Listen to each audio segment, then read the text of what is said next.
Hi everyone, my name is Hillary Cobb, and today I'm going to talk about the intervention that I created, which is a training titled Integrating Group Work in Online Courses. So what is the issue that the intervention needs to address?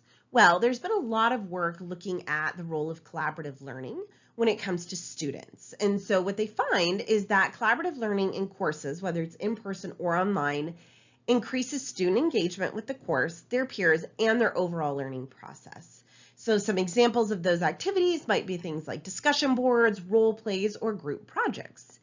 We know that collaborative learning is important to use in online courses as well, but the use of these tools and types of activities, especially things like group work, vary quite a bit from course to course. So this inconsistency in using collaborative learning activities, specifically group work in online courses, is thought to be based on a number of factors. The first is that we know that group work in an online course varies, right? It's not the same as group work in a traditional in-person classroom, but what we find is there's not necessarily a lot of specialized training on how to do successful group work in an online setting. We also know that many of us have had less than stellar experiences with group work in the past, and so this lack of training and maybe our past experiences means that many faculty report being uncomfortable with using group work in an online setting. And research by Gillette Swan found that group presentations are less frequently used in online courses versus in-person courses.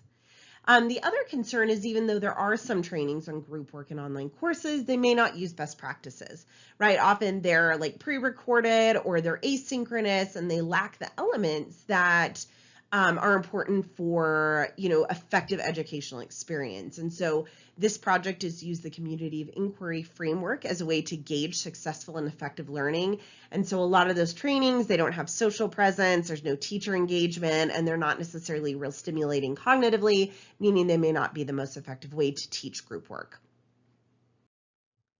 So what is the solution?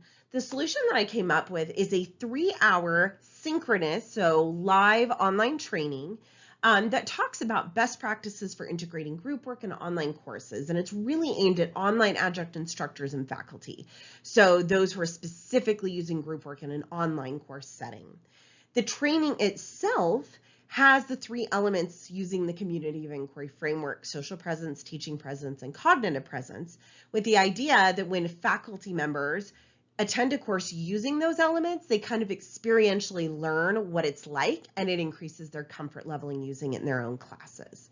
Also, it just makes for a much more engaging and effective training. So there's a couple different components that I created. The first was a 41-page manual that has detailed directions for each part of the training. So it's not super scripted, it's semi-scripted, and it has 5 different parts, and I'll talk about those. I also created a set of PowerPoint slides to go with it, as well as some handouts and tools in the appendix. There were a couple details that I discussed in the manual as well, so such as, can it be delivered in person? And ideally it needs to be online, right? Because one of the criticisms of training for online adjuncts is that it's often in person, and so we need this training to be online. It could be done in person, and so I have some suggestions in the manual about how to convert it. However, I feel like the value lies in that online interactivity and the embodiment of those principles for community of inquiry framework. So making sure that it's live, regardless of whether it's online or in person, is crucial. So who can administer it? Anyone who's comfortable teaching and training in an online setting. It doesn't have to be a licensed individual or a certain person. Ideally, it's someone with experience teaching in higher education, especially in online courses. But really the key element that I found for the facilitator is someone who can successfully use technology to teach, right? So they're not fumbling with Zoom, they're able to do it competently, and they're skilled at facilitating group discussions and cohesion among training participants in an online setting, which is definitely a set of skills that we all need.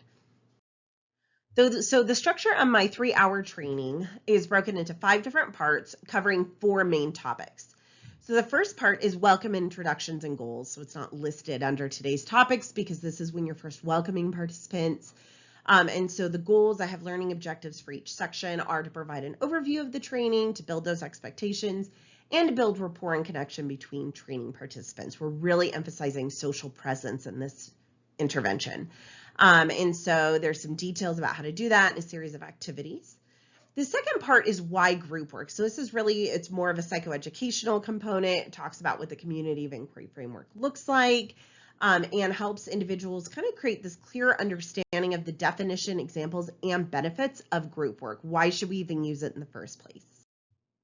So part 3 is really having participants take a self-introspection moment and looking at maybe the barriers that their students face or that they face when it comes to implementing group work.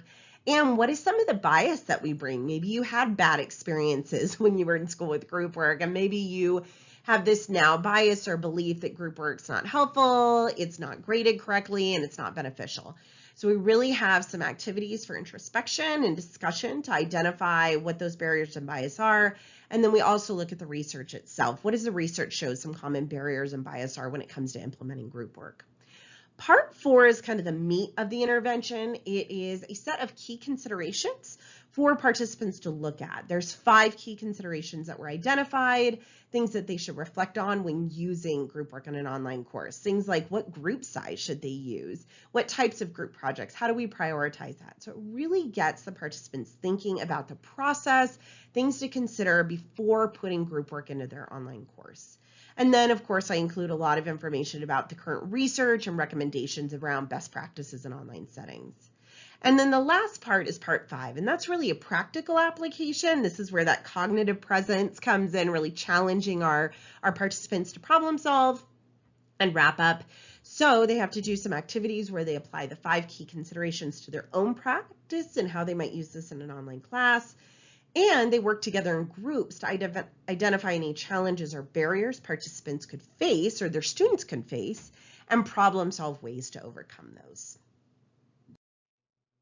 Here's a copy of a couple pages from the manual. So each part has a description, section length, materials needed, preparation needed as appropriate, and learning objectives.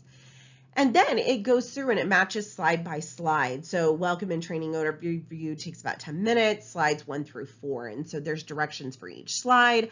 Again, it's not fully scripted. It's kind of semi-scripted. There's areas where I said, hey, make sure you include this information or notes for the facilitator. But it really gives the facilitator the opportunity to engage with the participants in a way that feels natural for them and still engages them. There's also an appendix that would include, if I had a little bit more time, it would have a copy of the pre-test and post-test needed to assess knowledge. It would have a customized copy of the student assessment of their learning gains, which is the SALG.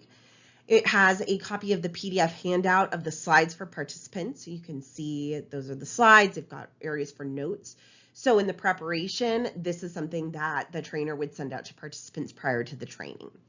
And then there would be a series of fidelity checklists looking at fidelity to the overall program or intervention training, then some checklists for pre-training tasks, during training tasks, and post-training tasks. And so this would allow, whether it's the university or the supervisor or the researcher or consultant, a way to measure fidelity to the program.